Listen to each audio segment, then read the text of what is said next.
Bonjour, docteur Alexandra. Aujourd'hui, j'avais envie de vous partager un des cas que je viens de voir qui est assez fréquent. C'est une cause de vertige qui fait extrêmement peur aux patients, là. La pièce qui se met à tourner comme ça de manière juste instantanée. Souvent, c'est en changeant de position. Donc, c'est quoi ça? On appelle ça le vertige paroxystique positionnel bénin, donc le VPPB. C'est un long nom pour dire, en fait, qu'est-ce qui se passe? C'est que dans l'oreille, on a l'oreille externe, l'oreille moyenne avec nos petits osselets, puis dans l'oreille interne, on a la cochlée qu'on appelle avec des canaux semi-circulaires. Puis qu'est-ce qui peut se passer? C'est que dans la cochlée, on a des petits otolithes qui permettent au centre de l'équilibre de se faire, donc qu'on soit tout le temps en équilibre. Mais des fois, ces petits otolithes-là peuvent se détacher puis aller se loger dans les canaux semi-circulaires. Et là, ça déstabilise complètement l'équilibre puis qui vient provoquer des vertiges comme ça. La cause, c'est sûr qu'en médecine, souvent, là, vous savez, on ne sait pas exactement pourquoi. Ce qu'ils disent, c'est, bon, avec le vieillissement, donc quand les personnes y âgent, ça peut avoir cette tendance-là à ce que l'otolithe se détache. Si quelqu'un a reçu un gros trauma à la tête, ça vient impacter au niveau de l'oreille interne, ça peut avoir fait détacher les otolithes.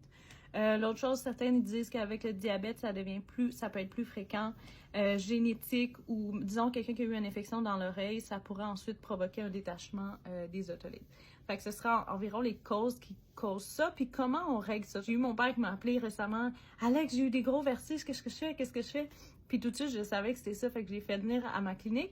Puis comment on fait pour savoir? C'est assez simple. Vous pouvez googler manœuvre des plaies ou vous allez voir comment faire. C'est juste qu'il faut coucher le patient, mettre la tête en angle, puis vous allez voir que les yeux vont se mettre à faire des vibrations comme ça, ce qu'on appelle un nystagmus. Puis les gens vont tomber extrêmement étourdis, envie de vomir. Fait que ça nous confirme le diagnostic. Puis en même temps, on peut faire le traitement. Fait que si on a les roches qui sont prises dans le canot semi-circulaire, si on veut faire un mouvement, donc on va tourner la tête, ensuite on va la remettre de l'autre côté, on va faire rasseoir le patient. Puis des fois, ça va faire en sorte que l'otolithe va retomber au centre, qui va faire que le vertige va cesser.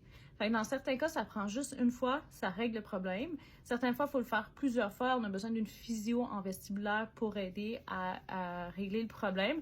Mais dans la grande majorité des cas, ça se règle assez vite, même si c'est vraiment épeurant. Vous pouvez être rassuré, ça prend juste quelques manœuvres, puis ça se replace. Dans les cas plus graves où ça continue, vous consultez, vous viendrez me voir, ça va me faire plaisir qu'on investigue ça, puis on va vous référer en spécialité pour voir ce qui se passe si c'est des vertiges qui sont d'une autre cause, mais c'est une des causes de vertige le plus fréquent, qui fait le plus peur. Fait que j'avais envie de vous glisser un petit mot là-dessus. Si ça vous est arrivé, vous pouvez commenter, liker, puis on se voit demain pour un prochain vidéo.